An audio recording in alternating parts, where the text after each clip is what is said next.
Hey guys, thanks for joining me for another Dissidia Final Fantasy Opera Omni video.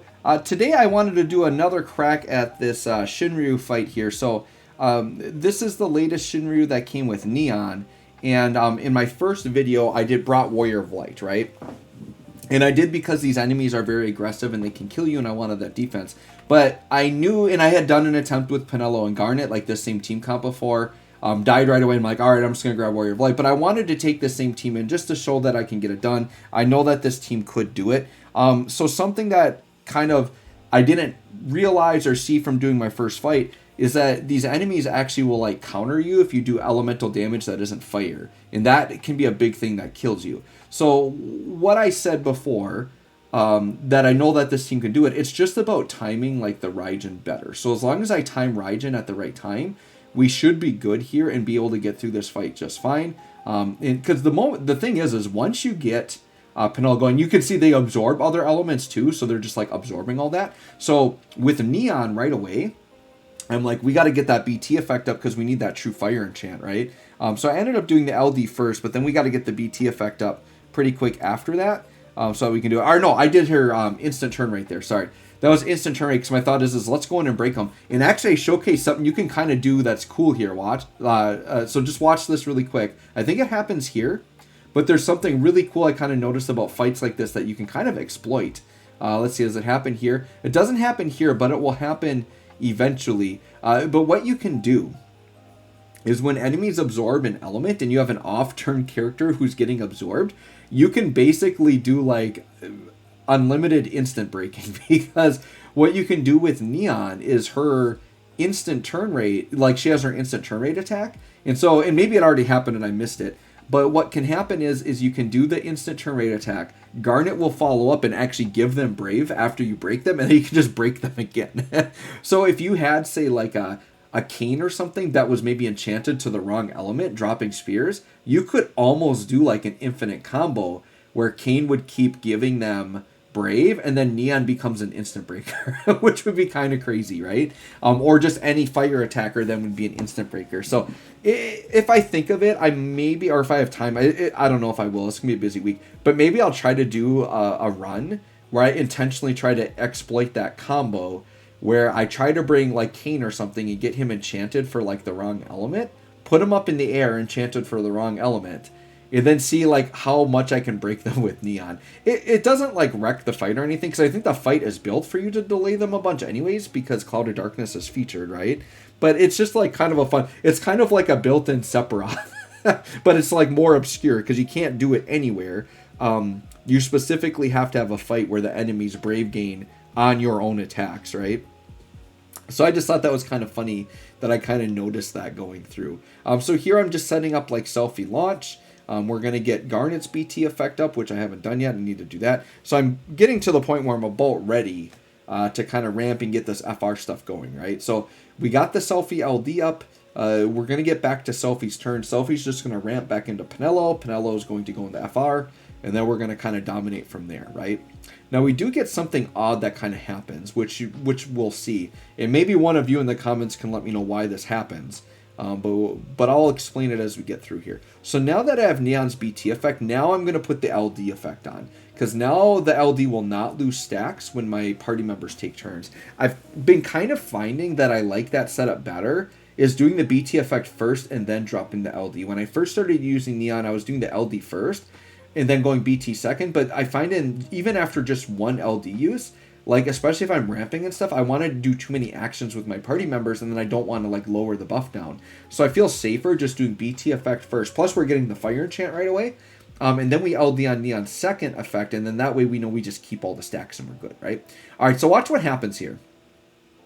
I do not understand why it happens this way, but watch what happens when we bring Penelo back in, and somebody can let me know why this happens, or yeah, let me know why this happens. So watch what happens here. Because it doesn't happen later. It only happens on the first attack. So Penelo comes in, and she's going to start doing attacks. We're going to get the FR up. So I actually have a scary moment here.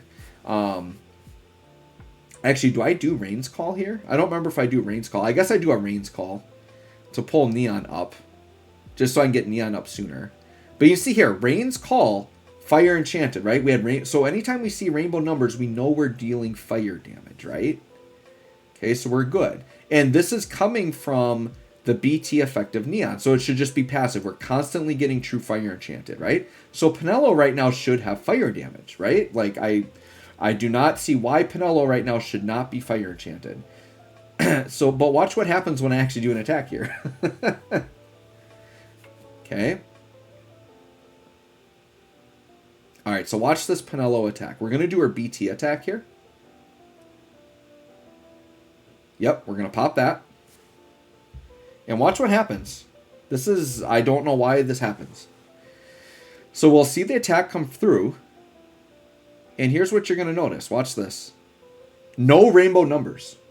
So for some reason, her BT effect did not have rainbow numbers on it. And so that means she should have done fire damage, and I don't know why she didn't. Now look, we get the nasty counterattack, but thankfully we had Raijin Call on. So Raijin saved us here, because we would have been dead. Those both would have killed us. Raijin Call 100% saved us there. And now the enemies have a bunch of turns, so we're still in danger, right? They're still going to come at me, and the Raijin Call is going to fall off. Luckily, we've got the off turn there. And look, rainbow numbers comes through just fine, breaks them, and then we're back to Neon. So we get back to Neon. Now, I know somebody said that they still counter you if you're enchanted the multiple elements. But the thing is that's the only time I get countered. And I do other elements later on, and I don't get countered. Like our Penelo attacks later on, and I don't get countered from these guys, right? And look here, like Garnet's going to take a turn. Okay, so let's let Garnet take a turn here. Garnet's going to do the FR. And here, we do this. This is another element, and they don't counter this. But, oh, I suppose I go into summon, and that interrupts everything. So maybe it is possible. So, but here's the thing. Even when Penelo attacked, even let's say that it was like if Penelo was enchanted for water and fire, and they still counter that because of the fire, the thing I'm still confused about either way is that she didn't do rainbow numbers. Penelo should have had fire damage there, so I don't understand why she didn't have that. So if you in the comments know why, because clearly Neon's BT effect was up. Everybody else was doing rainbow numbers. Why Penelo didn't get rainbow numbers and we got countered, somebody can let me know. And if it's that she was carrying water with the fire, that's fine. But she didn't have fire at all because we weren't doing rainbow numbers. And I've done other runs with characters that have, had other... Because watch this. Because now Penelo's going to attack. Watch this. Fatal Dance. Yeah, we got rainbow numbers now, right? So even if, say, Penelo was enchanted for water and fire, and for some reason if that stopped the rainbow numbers, that's not true because we still had rainbow numbers right there. So, I don't get it. But anyways, we got through that scary moment, right? So now we're basically at the point where we can just kind of finish up the fight, go through burst phase and all of that, right? So we'll kind of go through and finish everything up there. And let this fight kind of go through. Let me see here. So yeah, basically now we're just kind of ramp, and we're going to kind of finish up from there.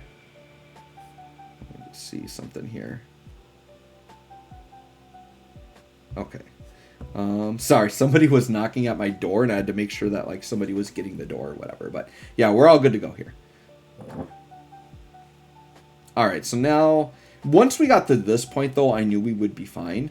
Really, it was just getting around their counter mechanic and their really aggressiveness. So once again, it was just having the Raijin timed correctly. Because the first time I died with this party, I just hadn't really looked at the fight very much, other than knowing that they do this defense thing where they reduce brave damage. But we know that the rainbow numbers are going to get over that. But I didn't know that they actually absorbed other elements, and I didn't know that they did the nasty counters that first run that I did. So that's probably how I died. I maybe thought it was a regular attack, but they may have countered me. I don't know for sure because I didn't record that run. But yeah, now the thing is once you get going, like with Echo and Penelo, I have not had a fight where I felt like I've even come close to needing 2 force times. Like, we're usually killing them before the force time finishes. And here's the thing. On this run, I saw that we had the summon up and things were going so well. We just didn't even need a burst phase here. So we literally finished them off. We still had 6 turns of force left, did not use a burst phase, and this was only 8 actual turns that we took. in terms of turn count. So this party was able to power through just fine. We just needed that call to survive that one counter hit. And I honestly don't even think we should have taken that counter hit, because once again, Penelo should have been fire enchanted there. I'm a little stumped as to why that didn't work. But anyways, guys, there you go. That's my team for my second run. Thanks for watching. We'll catch y'all on the next one.